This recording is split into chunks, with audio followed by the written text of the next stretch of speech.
This story happened to a guy named Brandon back in 2017. He was 21 years old at the time and had just transferred to a small college in upstate New York. He didn't want to live in the dorms because they were too loud and expensive. He was the kind of person who liked his own space, didn't go to many parties, and just wanted to focus on school.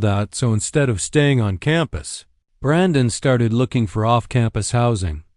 He checked local Facebook groups, student housing boards, and Craigslist. After a few days of searching, he found a strange listing that stood out. It said, "Room for rent in quiet house near woods. Students only. $350 month. Utilities included." The price was ridiculously cheap. Most rooms in that area went for double that. But Brandon was on a budget, and the ad didn't sound sketchy at first glance. So he messaged the number listed. A guy named Eli texted him back. He said he was a student at the same college, majoring in biology. He lived alone in a 2-bedroom house but needed a roommate to help with rent. He described himself as quiet, clean, and serious about school. Brandon thought it sounded like a good match. They agreed to meet the next day so Brandon could check out the place in person. When he got there, the house looked older but normal. It sat at the very edge of town, right where the road started to turn into woods. The front yard was mostly dirt and dead leaves. The porch creaked when he stepped on it. Eli opened the door. He was tall and skinny with long black hair that hung in his face. He looked a little awkward, didn't smile much, and spoke softly. But he wasn't rude. He just seemed like someone who kept to himself. The inside of the house smelled musty, like old wood and dust, but it was clean. Nothing was broken. The kitchen was small but usable. There was a narrow staircase that led to 2 bedrooms upstairs. Eli's room was on one side of the hall, and the spare room, the one for rent, was right across from it. Brandon checked it out. It had a small window that faced the woods, a bed, and an old desk. It wasn't fancy, but it was better than a noisy dorm full of drunk freshmen. "I pay rent through the landlord online," Eli explained. "She lives out of state and only checks in once in a while. You just send your half to her each month. She's cool with that." It all seemed a little too easy, but Brandon was tired of searching, and honestly, he was broke. So he told Eli he'd take it. He moved in that weekend. For the first few days, things were fine. Eli stayed in his room most of the time, studying or listening to music with headphones. He never had guests over, never made a mess, and barely said anything unless Brandon spoke to him first. Brandon was actually relieved. He didn't want a loud, annoying roommate anyway, but it didn't take long before he started noticing little things. The first time it happened was late one night, probably around 2:30 a.m. Brandon had just fallen asleep when he woke up to a weird smell. It wasn't strong, but it was sharp and sickly, like something sweet that had gone bad. Rotten meat mixed with something chemical. He got up and walked around, thinking maybe something was leaking in the kitchen. But the smell seemed strongest upstairs, near the vents in the hallway. The next morning he asked Eli, "Hey, do you smell something weird at night? Kind of like something dead?" Eli just shrugged. "Animals die in the woods sometimes. Smells drift in. Gets worse in the heat." That made enough sense, Brandon thought. The house was near the forest. Maybe it really was just nature doing its thing. Still, it bugged him. A few nights later, he was up late watching something on his laptop. Around 1 a.m., he paused the video to grab some water. As he stepped out of his room, he heard something down the hall. Saw footsteps, like someone walking barefoot on the wood floor. He froze, listened, but the sound stopped. He looked toward Eli's door. It was shut, the light underneath turned off. Everything was quiet. Brandon stood there for another minute, then went downstairs, grabbed his water, and told himself he was just tired. But deep down, He knew something felt off. And this was only the beginning. Asterisk at first, Brandon thought he was just being paranoid. He'd moved into a new house, living with someone he didn't really know, and it was right next to the woods. He told himself the weird smells and quiet footsteps were probably just part of being in an old house. But after the first week, things started to get even stranger. That rotting smell came back worse this time. Not every night, but maybe 2 or 3 nights a week. Always around the same time. Just after 2 a.m., it would hit him like a wave while he was sleeping. He'd wake up coughing, the room filled with this sour, spoiled scent like meat left in a hot car. Brandon checked the vents, took out his trash, even opened the windows in the middle of the night. But nothing helped. The smell always faded by morning, like it was never there. He tried talking to Eli about it again. Hey, do you smell it too? Like in the middle of the night? He asked while they were both in the kitchen. Eli didn't look up from his cereal. He just stirred the spoon in the bowl and mumbled, "Yeah, animals die in the woods sometimes. Smells drift in." It was the same answer as before, word for word. And the way he said it, flat and robotic, made Brandon feel uneasy. Still, it wasn't proof of anything. Just weird. Then came the noises. It started small. Brandon would be up late studying or watching videos, and he'd hear faint sounds from the hallway. Not creaks like old wood shifting. This was different, like movement, soft, careful steps. Sometimes it sounded like whispering. Not full conversations, just a few low words, as if someone was talking to themselves right outside his door. Once, he paused his movie and listened. It was around 1:30 a.m. Tap, footsteps. Definitely. Slow. Almost gentle. Brandon grabbed the baseball bat he kept next to his bed, just in case, and opened his door. The hallway was dark. Eli's door was shut, no light underneath. The air felt colder than usual. Still, Brandon stepped into the hallway and stood there, heart pounding in his chest. Nothing. He turned on the light, checked the bathroom, looked out the window at the backyard. Nothing. The woods outside were still and silent. He told himself it had to be Eli walking around at night. Maybe he was a sleepwalker or just weird about being awake late. So the next morning, Brandon brought it up again. "Hey man, were you up late last night?" he asked casually while pouring coffee. "I thought I heard someone walking around." Eli didn't answer right away. He sat at the table, chewing slowly, then looked up with an odd smile. "I sleepwalk sometimes," he said. "You get used to it." Then he went back to eating. Brandon tried to laugh it off. "Cool. Well, maybe just keep your sleepwalking out of my room, yeah?" Eli didn't laugh. He just stared for a second too long. "Sure," he said, that day. Brandon called his friend Nate, who lived on campus. He told him about the footsteps, the smells, the weird vibe around Eli. "Dude," Nate said, "you need to get out of there. That's serial killer behavior." Brandon chuckled, but he didn't really feel like laughing. Nate was joking, but he wasn't wrong. Eli was quiet, awkward, and a little creepy, but he'd never done anything. There was no real reason to leave. Still, Brandon started locking his bedroom door at night. And he started paying more attention to the little details. Like how Eli never seemed to leave the house. He never went to class, at least not while Brandon was home. His car, an old gray Toyota, never moved from the driveway. But every time Brandon came home, Eli's light was off and the door was shut. One night, Brandon stayed up later than usual. Around 2 a.m., he paused his video to stretch. As he stood up, he heard it again. Whispering. He froze. It was clear this time. A few words in a soft, breathy voice.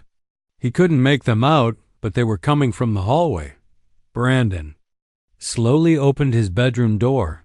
Eli's door was wide open. The room inside was dark, and Eli wasn't in it. After that night, Brandon couldn't relax in the house anymore. Eli's door had been wide open. His room was dark, and he wasn't there. Brandon waited a few minutes, thinking maybe Eli had gone to the bathroom or was downstairs getting water. But the house was silent. No footsteps. No lights. Nothing. He checked the whole upstairs. The bathroom door was open. The hallway was empty. He peeked down the stairs, dark. It felt like the house was holding its breath. Brandon slowly backed into his room and locked the door. He didn't sleep much that night. Every creak made him sit up and listen. Every shadow in the corner of his room felt alive. The next morning, Eli acted completely normal.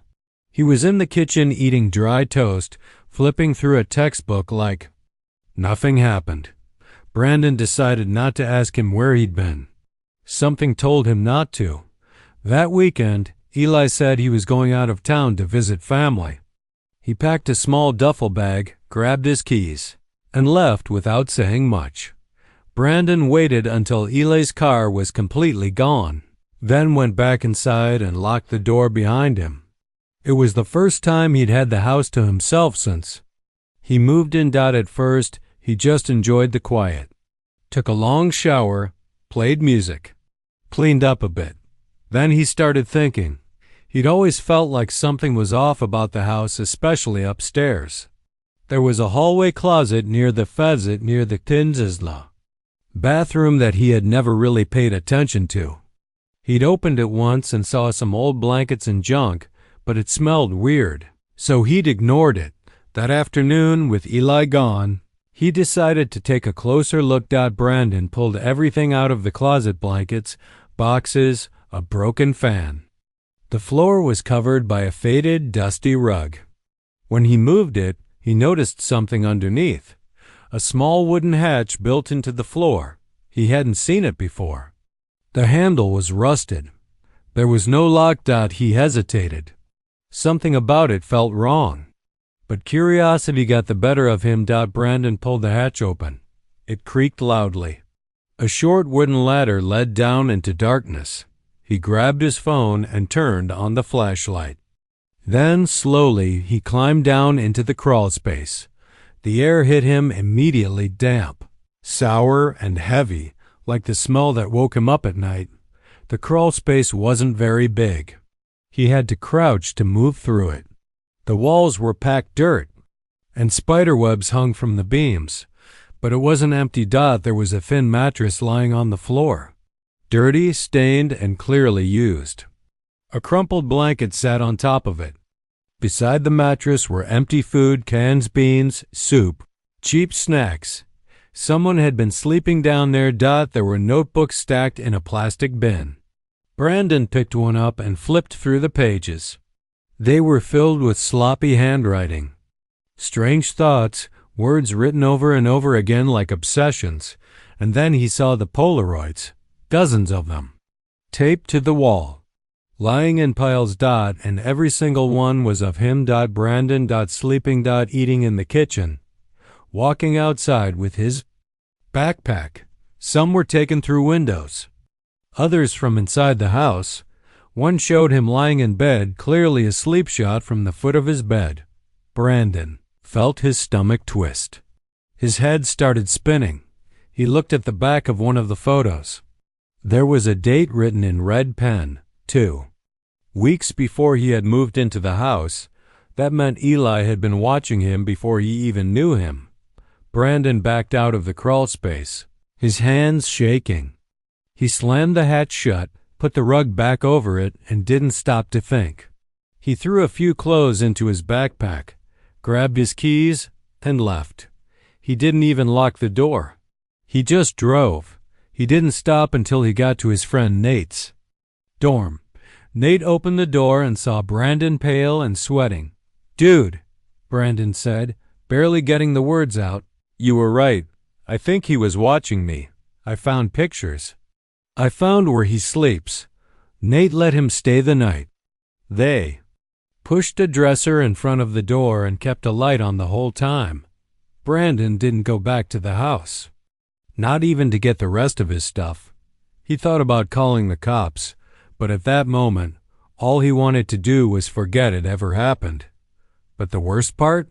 He had no idea how long Eli had been watching him, or where he had been hiding during the night. Or how many other people he'd done this to. And he was starting to realize this wasn't just a weird roommate. It was something way darker than that. Brandon didn't go back to the house after that night, not even once. The moment he found the crawl space, the Polaroids, and realized how long Eli had been watching him, something inside told him to run and never look back. He stayed at his friend Nate's dorm for several days. Nate kept asking him questions, but Brandon couldn't really talk about it without feeling sick. He didn't want to believe what he had found was real. Still, he knew he had to tell someone. So he called the landlord. The number was saved from when he first moved in. When she picked up, Brandon explained everything: the smells, the noises, Eli's strange behavior, and the crawl space full of pictures. The landlord's reaction surprised him. She sounded confused and worried. "Eli," she said slowly, "I haven't rented that room since last winter. The student who lived there before you moved out a long time ago. He said someone was watching him and filed a complaint. I told him to leave immediately. I haven't heard from that tenant since." Brandon blinked. "Wait, you mean Eli hasn't been living there?" "No, he never lived there. The last real tenant moved out months before you moved in." Brandon's stomach dropped. The man he'd been living with, watching him, whispering at night, disappearing in the dark, didn't officially exist. Brandon called the police and told them what he'd found in the crawl space. When officers went to search the house, Brandon went with them. But when they opened the crawl space, it was empty. The mattress was gone. The notebooks, the Polaroids, all gone. It was as if the whole place had been cleaned out overnight. The police asked the neighbors if they had seen anyone strange. Number. One had noticed anything unusual. Eli's car was still in the driveway, but when they ran the plates, it was registered to someone else, a person who hadn't lived there in years. Days later, Brandon tried calling Eli's number again. It was disconnected.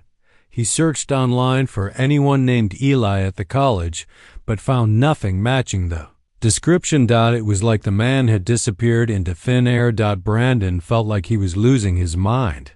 How could someone live there without anyone knowing? How had Eli slipped through all the cracks? The worst was yet to come. A few weeks after everything, Brandon was studying late at the library. It was nearly midnight, and the room was almost empty. Suddenly, his phone buzzed with a text message. It was from an unknown number. He opened it. A photo. A Polaroid. This time, it was taken through a window, showing Brandon asleep on a couch. In the dorm lounge. The message was simple: still watching. Brandon froze. He looked around the quiet library, heart racing. Who was watching him now? Was it Eli? Or someone else? He locked his phone and stuffed it into his pocket. He knew one thing for sure: this nightmare wasn't over. The aftermath. Brandon moved out of the dorm a week later. He switched schools, changed his phone number and email. He didn't tell many people what happened. But sometimes, late at night, when the wind is just right, he still smells that sickly sweet rotting smell. And sometimes, when he wakes up, feels like he's not alone in the room, because Eli, or whoever that was, never really left.